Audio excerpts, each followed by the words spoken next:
Good afternoon and welcome to Design Master Training. My name is David Robison. Today we are going to be looking at the electrical options for AutoCAD. We'll be looking at tick mark blocks, schedule options, and leader options. If you're attending the training live, you can ask questions in the chat box. And if you're watching the recording of the training, you can call or email with your questions. Our phone number is 866-516-9497, and our email address is support@designmaster.biz. So let's go ahead and get started. Like I said, we're going to be looking at the options in electrical for AutoCAD. You can get to your options on the pull-down menu under Customization, Options. You've got the project list and the standards list. Project is for your current project. Standard is for future projects. We've got those same commands on the ribbon. It's the top left button, the options command there for project, here for standards. You can also have it on the toolbar, and I'm going to use it off the toolbar because that way I can keep my ribbon up with my other commands and not have to dig through the pull-down menu.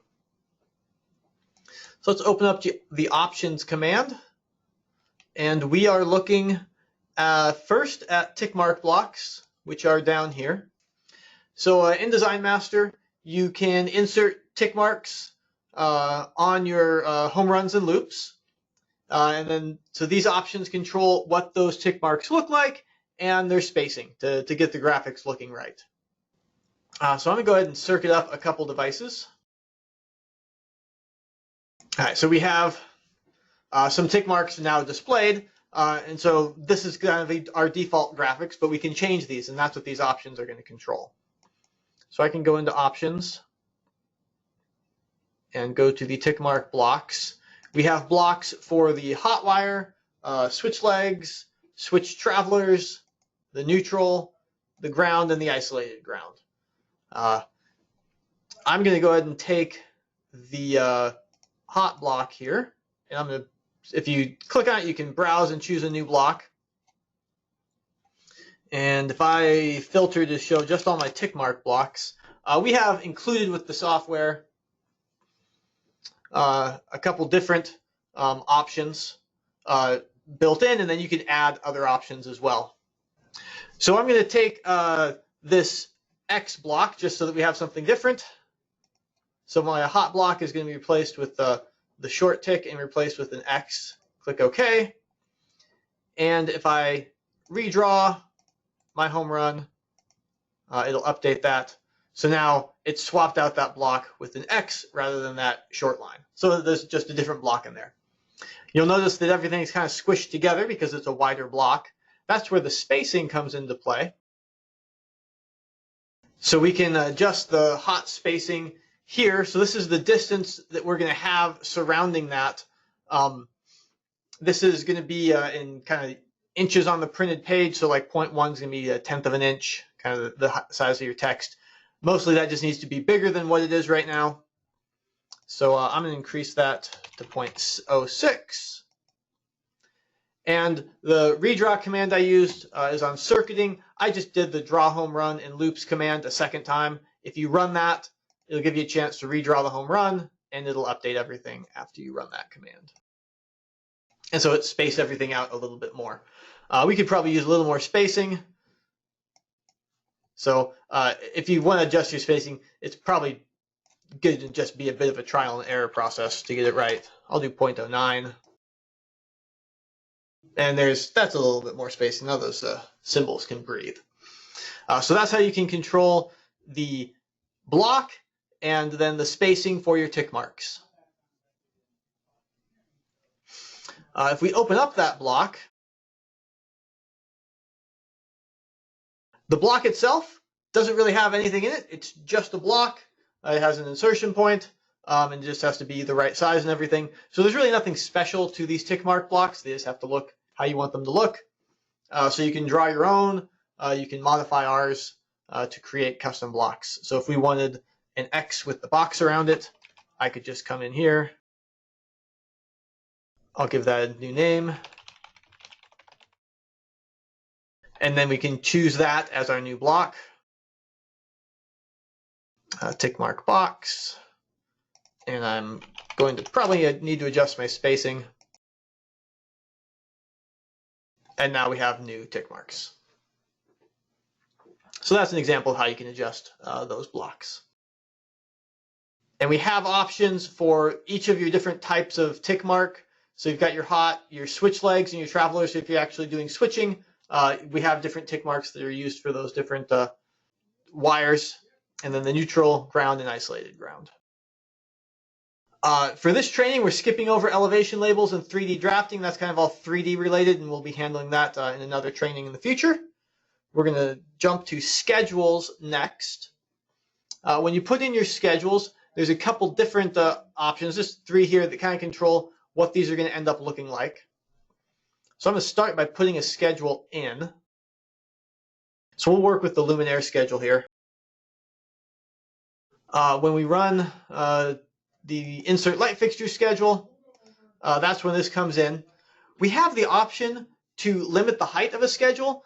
This schedule is not particularly long, but if you got 100 fixtures, it might overrun the bottom of your page. So you actually set a maximum schedule height. So I'm going to do that here, and we can specify it on the drawing. You can enter a height. It's easiest to specify on the drawing.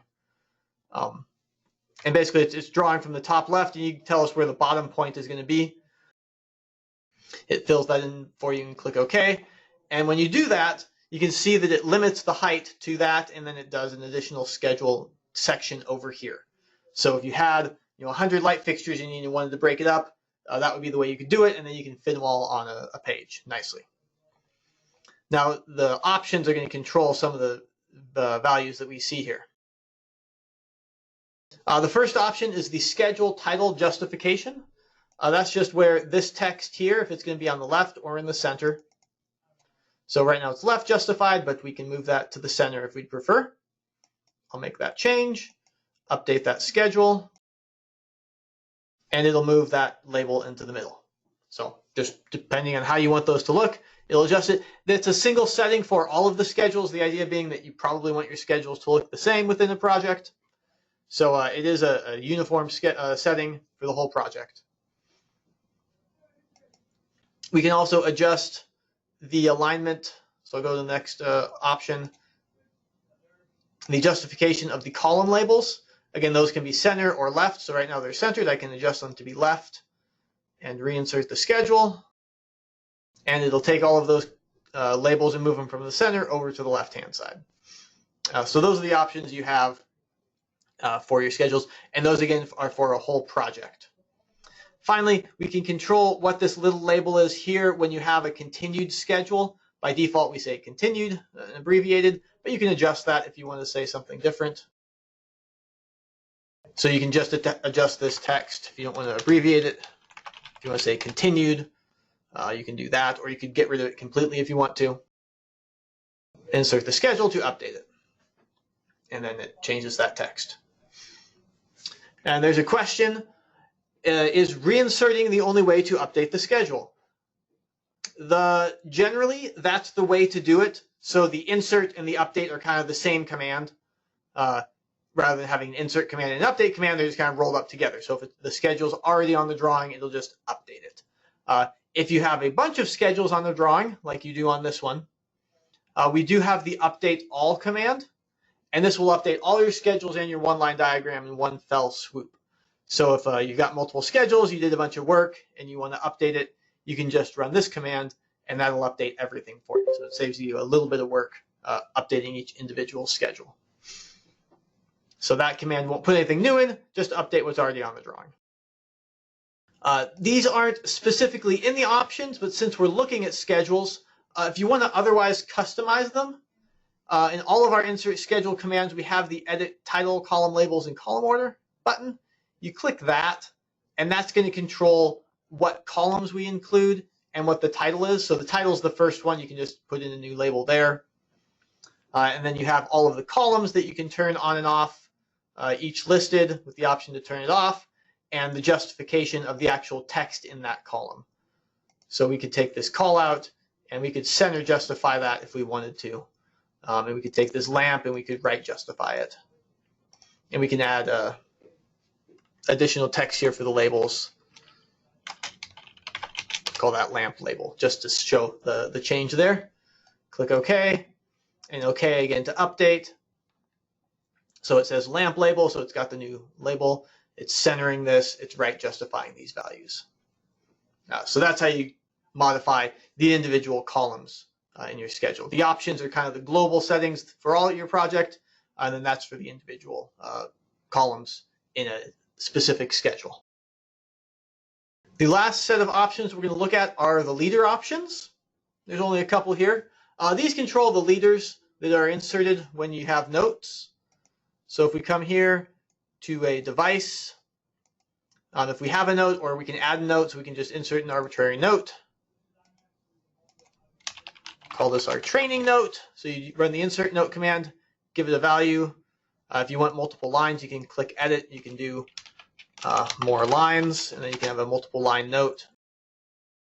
The leader here, this arrowhead, is what those options are going to control. So by default, this is what our leader arrow looks like, but we can change that. If I go to options, these are all the way at the bottom. You can choose, these are all the kind of default AutoCAD leader types. So we have all of those built in, or you can have your own custom block. And then we can also change the size of it. I'll just change one thing at a time here. And then if I move that, run the move note command. There we go. So if we get rid of the leader and get it to come back in, we've got the different block. These settings in general, you kind of want to have set up at the beginning of your project and not change them in the middle, because it's a little bit tedious to go back and change them. The coordinate drawings and database will update most of them if you do have to make that change. So that's under utilities, the coordinate drawings and database. You can make changes, get things looking right, and then run this to update everything. Because otherwise they're not going to change unless you kind of go force it to update. And then the other leader option is the length of that arrowhead. So I'll change it from 125 to 0.25, so it should double in length. Now we'll move that node again, move it close to get the leader to go away, and so now we've got a longer leader happening. So those are the options we have for controlling your leaders. So that's all I have for the options. I've got some other questions that have come in through the support that I'm going to address in this training, just to answer some other questions that people have asked. But before I jump into that, I want to give you a chance. If you have any questions, you can put them in the chat box there. I can answer questions about options or anything related to Design Master Electrical. There's a question, will those tables change for different scales? And the answer to that is yes. So if I adjust my DIMSCALE, so we do all our scaling based upon the DIMSCALE system variable. It's currently set to 96, which is a 8th scale drawing. If I change it to 48, that's a quarter scale. All of our text should get smaller. And if I insert the schedule and just run that command again, we will get smaller schedules. So they do adjust. Another question, can you add a leader to the feeder note or feeder tag? For that, are you looking at the one-line diagram or devices? Which feeder note specifically are you thinking about? On the one line, okay. Yes, we can. So if we have a one-line diagram, which I don't have right now, but I can put one in. So for feeder sizes, we have these feeder IDs, and those don't actually have leaders because they're just kind of embedded in the feeder. You can move them along the feeder, but you can't actually get them off the feeder at all. So there's really no need for a leader in that case. If you have a generic label, you can put a leader on that. So if we come here and if we had a feeder size, we can put that in, and then we can run on the one-line diagram, we do have an insert leader command. You can select the label, select an endpoint for the leader, and we will put that leader in. So the email question I wanted to answer was about changing your wire sizing from, or your wire type from copper to aluminum, which is a pretty common question. Out of the box, our software is going to use copper wire for everything, but we have the ability to use aluminum. And so we'll look at how you do that with our software. Looking at our feeder and circuit sizing is all pretty much the same. We're going to look at the feeder for a panel here. All of the feeder sizing is controlled in this feeder specification. And we have the conductor size, which is 400 amp panel, so we're doing a 400 amp feeder. And that's currently choosing this option here. If you want to change just a single feeder, you can go into that panel and adjust the feeder there. So I could go from a 400 amp, basically the copper size, to the 400 amp aluminum. I could override it, say, okay, this specific feeder I want to have as aluminum. Select that, and then we'll get 2 runs of 250 kc mil aluminum wire. So you can adjust it on an individual panel basis if you want to. You can also change it for the project, and that's done under wire sizing. In the customization, we've got the wire sizing command. That's also available on the ribbon here under the wire sizing, and also on this toolbar I happen to have up. So I run wire sizing, and here we have our sizing option, which is going to control which of these standard options are chosen. So right now we only have one. I'm going to create a new one. So now we have 2 sizing options, copper and aluminum. If I go to the aluminum, we can then start adjusting which of these choices are going to be used for branch circuits, equipment branch circuits, and feeders. So we might want to leave our branch circuits and equipment branch circuits all as copper, but our feeders, we could come and say, okay, instead of using the copper sizing, let's use the aluminum sizing for our feeder. And basically you check this other little box here, and it says that, okay, this is the default it's going to use when it needs a feeder of this size. It's a little bit tedious because you got to go in and make a bunch of changes, but you do this once and then you save it in your standards. So now it's going to use the aluminum size for feeders instead of the copper. And so now we have these 2 sizing options. That's for aluminum. If I go to copper, you'll see that we still got the option for copper. And for aluminum, it's going to be using the aluminum wire. And then you have the checkbox for which one is current. So you can actually have multiple sizing options set up in your standards. You pull them into a project, and in the project, you choose which one you want to be using. So the list of wires is the same between the standards. So all of these choices here don't change. It's just which one we size to by default. So I can check this box, make that current, click OK. It has to go through and update wire callouts a little bit. It takes a moment to do that. But then if we look, actually this one here was a copper wire. If I update the one-line diagram, that's going to change to an aluminum. It should have changed. Let's check that. You do have to make sure you have all your settings right for the wire sizing to work. In this case, we forced the trip size to be a 225 amp trip using copper wire. If I change this to same as bus amps, it'll size it based upon the bus size, which is 225 amps. But now it's going to choose that the conductors based upon our settings that we just changed. So now we get the aluminum wire to show up. And we can update the one-line diagram, and it'll update with the proper size there. There's a question, how do you make multiple sets? And so this is looking at parallel runs in your wires, I assume is what the question is. So for each of our ampacities, we have the wire size, we have the ground size, and then we have the number of parallel runs and the impedances. So if you come down here to the larger ampacities, that's where you see it. The first we've got for 450, we've got 2 runs of 4-aught. For 400, we've got a single run of 600 kc mil, which is one of the more common things for people to change. They look at that and they say, that's pretty big. We don't like to do 600 kc mil. I actually want 2 runs of 3-aught wire. So what you can do is you can change this to 2, change this to 3-aught, matching ground size. I'm actually pulling this from the 200 because it's basically 2 200 amp feeders at this point. And when you make this change, you do need to adjust the impedances as well. And the impedance is the total impedance. So it needs to be the impedance of those wires divided by the number of parallel runs. So we've got 2 of them. So instead of the 0.042, it's 0.021. It's basically half. and so that's the reactance, and then the resistance is going to be 0.385. So you have to adjust those values when you make the changes. So changing the wire size, changing the parallel runs is not going to have any impact on the impedances. You do need to change those separately and get those right, because the impedances depend not just on the wire size, they also depend on the conductor type and a couple other variables, your temperatures and whatnot. So rather than have you give us 10 inputs to get those numbers right, we just have you kind of go off to the side, figure out what they should be, and fill it in for us. That tends to work a little bit better because you do it once and then you've got your standards set.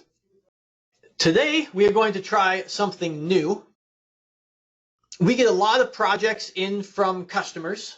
We get a lot of questions in, so we're trying to answer some of those questions. Sometimes just looking at the project can also be instructive. So we're going to start a new series that hopefully we can continue, where we just take a project and take a look at what someone else has done with Design Master. So this is a project that someone sent in, and they had some questions about transfer switches. So I thought this would be a good example to take a look at. You can see it's a fairly big project. They've got a pretty extensive one line put together here. So without looking at it too closely, you can see that you can put together a pretty good size one line with our software, just to give some motivation for any of our customers not using our software for one line diagrams.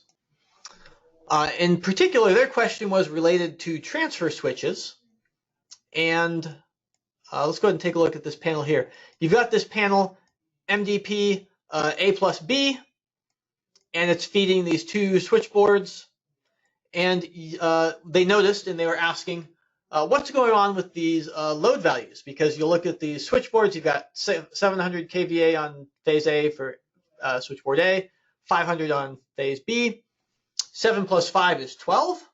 And so you should have 1200, 1300 kVA, but instead our software is reporting 1100.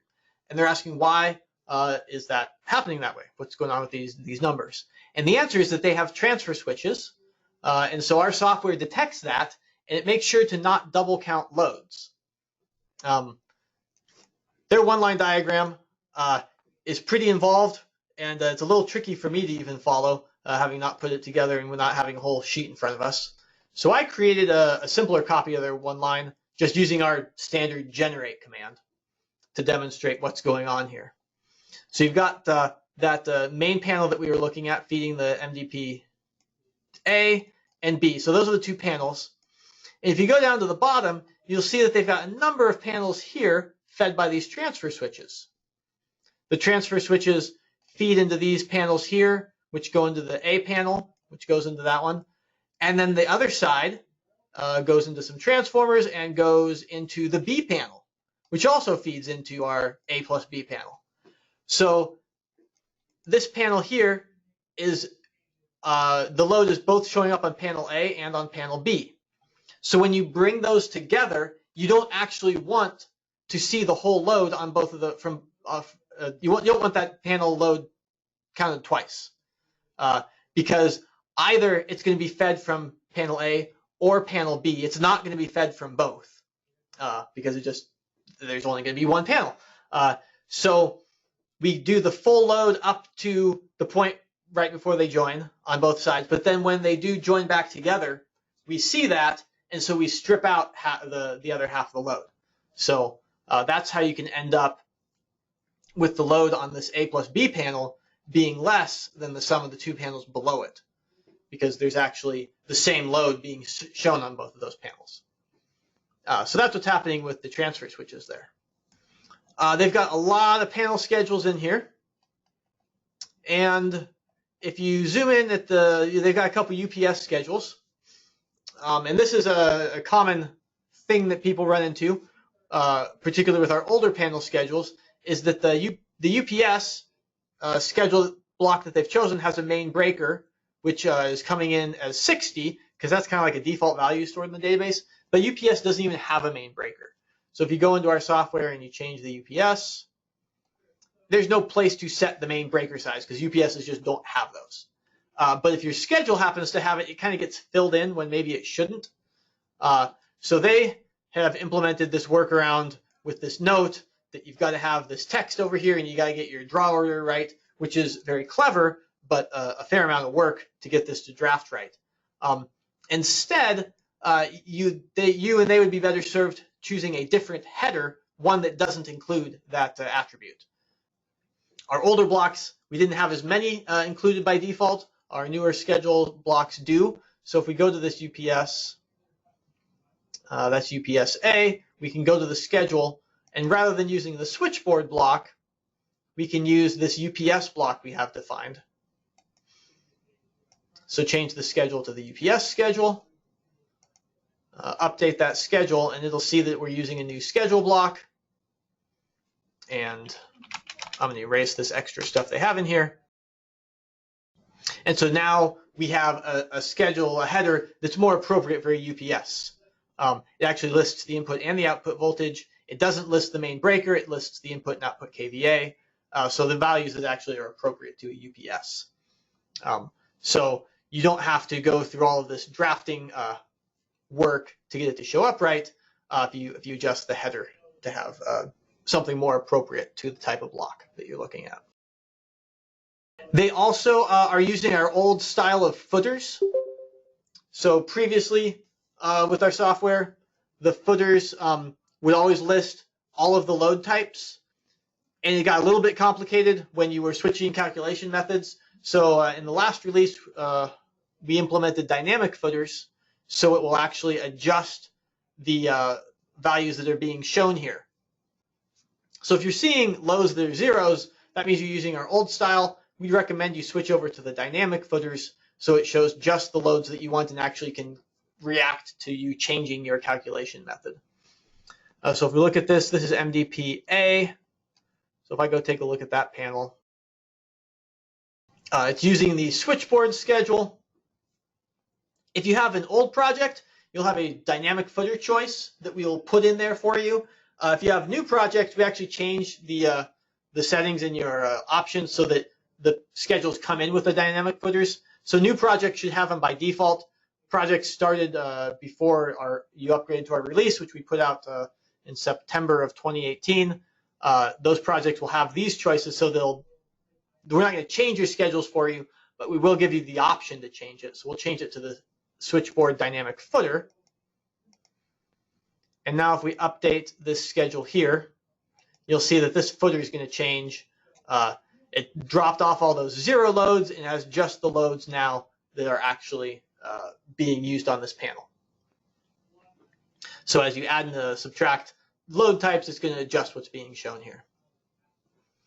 One interesting thing about this project is that they are using custom load types. So we have built in pretty much every load type you have in the NEC, but there's always additional things you can add. So we have two custom load types. They're set in options. Under circuit load types and wire sizes, we've got the two custom load types. They have equipment losses and they have charging loads. And you'll see that those show up here, and they've got just 100% demand factor being specified there. So that's an example there of some custom loads being used. They're using that to keep track of their other information on their panels. Last thing I thought was interesting was the one line, which we looked at a little bit. It's fairly involved, and it's built using a combination of our software and standard AutoCAD drafting. So if you come here and you take a look at this transformer, and you select it, you can see that this transformer and those labels are standard Design Master stuff. Then the rest of these pieces are actually just standard AutoCAD drafting. So they put in our label and then drafted their transformer around it, which definitely works. And there's one nice thing about using AutoCAD for the one-line drafting is that you can always just add any graphics that our software doesn't include. That said, you can make some adjustments to make the creation of your panel, of your one line, a little bit easier if you do spend some time on the customization. So you do have to spend a little bit of time up front, but you could take something like this and rather than having this as separate pieces, you could join this all together as a single block. If I take their panel, this is a T1A. If I actually get rid of it, they'll get rid of those feeders as well. If I put in T1A using the default that they have, it comes in just as a block. It doesn't even have any of those labels. So then you have to go back and you have to add your labels there. And then if they didn't have this drawn, you'd have to draw on the rest of it. So I'm going to go ahead and walk through making this into a custom block. I'm going to get rid of those feeders. I'm going to explode this just so it's standard block at this point. And now I'm going to turn this whole thing into a block. So we can use, on the customization, block creation, I'm going to create a one-line diagram block from entities to turn that into a block that we can use on the one-line diagram. And then we'll call this transformer pad. There are a lot of different options we can set here. We've got one upstream feeder, we've got downstream feeders. We'll go to the right, we'll connect from the left. I make the record just in my project. Don't put anything in my master just to keep that cleaner. It wants the entities that we're going to use for this block. So we're going to include all of this here. You can choose to include the note or not. If the note's included, it's in a fixed location. So in this case, I'm going to leave it off so that they can put that note in there separately. But we'll include the feeder, the ground wire there. And then it wants to know where to connect the upstream feeder. So I'm going to choose a point here on the left-hand side of the transformer. Downstream will connect to the right-hand side. The insertion point of it, I'm going to choose this bottom point here. It'll do its work, and it will create that block for us. So now I can run my insertion command, take that T1 transformer, and I can put in my pad-mounted transformer now. Click OK, put it on the drawing, and there it is. So this is a transformer now coming in with all the graphics that we want. They also have some labels, and so we might want to have those labels come in automatically as well. So it's kind of a two-step process. First, you make the block so it comes in as a design master block. Then you add your labels to it. I'm going to use the match command. I'm going to select this one here. I'm going to match it to that one. That gets all our labels in. And I'm going to change that graphic back. Again, doing a couple different steps here to where they actually belong. So we get this looking exactly how you want it. These labels are all separate. We can actually group them, so the Design Master is going to lay them out a little nicer so that they lay out right next to each other.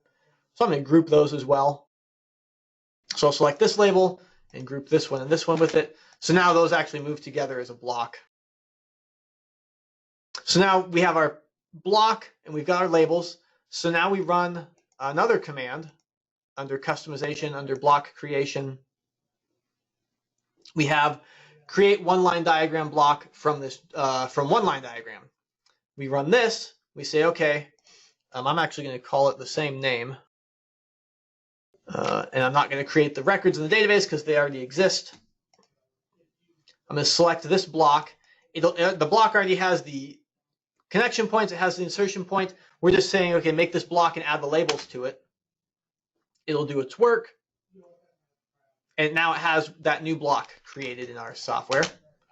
So if I go to insert a block, a one-line item, I can select that block now, and now it has the labels included. So when I click OK, and I put it on the drawing, it comes in with our labels included. So it does take a little bit of work, it takes a little bit of time. You have to get your blocks right, you have to get your labels laid out properly, but you set those up, and then in future projects, you have that set up for yourself, and you can use that for future projects. So a little bit of work up front to save work in the future and get a more consistent documentation for your one-line diagrams. There's a question while I was doing that. Is there an option to balance panels? And does our software do devices on the floor plan as well? So that's two questions there. The first, to balance panels, we do not balance panels automatically. We will show you the balance, the load on each phase, and then it's kind of up to you to go back and make adjustments to get it right. I'm going to go back to this project here because I know this project better. This is our sample project. If I update this one line diagram schedule here, you can see that we've got phase A kind of overloaded and B and C are a little bit lower. And I think that's just because we've got that exhaust fan on phase A. But we could come, and the simplest way to do that is to use our swap circuit command. Actually, it's a move circuit is what we've called it now. So if you run move circuits, which you can run from that command, you can also, if you're in the circuiting dialog and you see that you need to adjust some things, you can run the move circuit command from here. And then you can use this command and adjust the circuit that items are connected to.